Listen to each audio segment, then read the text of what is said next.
Kabanata 2, Lala's POV. Pinilit kong iwaglit at burahin sa aking isipan si Jerome. Gusto kong maging normal muli ang buhay ko, ang buhay namin ng pamilya ko kasama ng aking anak. Nagpalit ako ng numero para hindi niya ako matawagan pa. Hindi na rin ako lumuwas pa papuntang Maynila para maiwasan lamang si Jerome. Kailangan ko itong gawin habang may natitira pa akong katinuan bago tuluyang masira ang pamilyang pinangarap ko ng matagal. Alam kong mahal ko si Ralph, ngunit mahal ko rin si Jerome. Sino nga ba sa kanila ang matimbang sa puso ko? Si Ralph na responsableng asawa o si Jerome na napupunan ang pagkukulang ni Ralph? Gusto ko lamang noon ang normal at katamtamang pamumuhay kasama ng magiging asawa ko.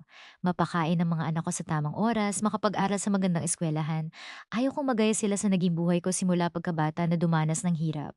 Kaya pinangako ko noon sa aking sarili na magtatagumpay ako sa kahit na anong paraan. Hanggang makilala ko si Jerome na akala ko magiging katuwang ko. At siyang bubuo at kukumpleto sa akin. Ngunit sa huli, binigo lamang niya ako. Pinilit ko siyang kalimutan nang mapunta ako sa kamay ni Ralph. Pero binigo rin ako ni Ralph. Gayunpaman, kailangan kong tanggapin na ganito talaga ang kapalaran ko. Gusto kong magsimulang muli kasama ni Ralph, mapaligaya man niya ako sa kama o hindi. Hindi bale na lamang ako, wag lang maghirap ang anak ko gaya ng naranasan ko noon. Mabuhay si Governor Alice! Mabuhay! Sigaw ng mga taga-suporta ng asawa ko. Nasa meeting the events kami ngayon. Isang maliit na rally para sa taga-suporta ni Ralph.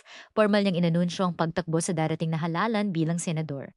Maraming salamat po mga kababayan. Makaasa po kayo na mas lalo kong matutugunan ang mga pangangailangan ng bawat isa sa inyo, hindi lang ng bayan ng Santa Barbara, kapag naluklok ako sa pwesto bilang inyong senador. Isang masigabong palakpakan ang pinakawalan ng mga kababayan namin para kay Ralph. At ito po ay hindi ko magagawa kung wala sa buhay ko ang butihin kong asawa na sila Lane, honey.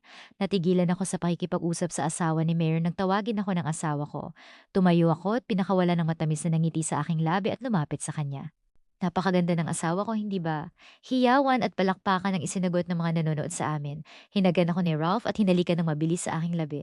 Kay sarap sa pakiramdam kung totoo ang lahat ng ito. Kung totoo nga na ang isang Governor Ralph Ellis ay mahal ako't asawa ang turing sa akin, isang asawa na hindi lang sa papel kundi asawa sa lahat ng bagay. Napakaswerte niyo po na magkaroon ng napakagandang asawa, Governor. Sabik tuloy kaming malaman kung paano nga ba kayo nagkakilala at nagkaibigan. Tanong muli ng isang ginang na malapit sa amin.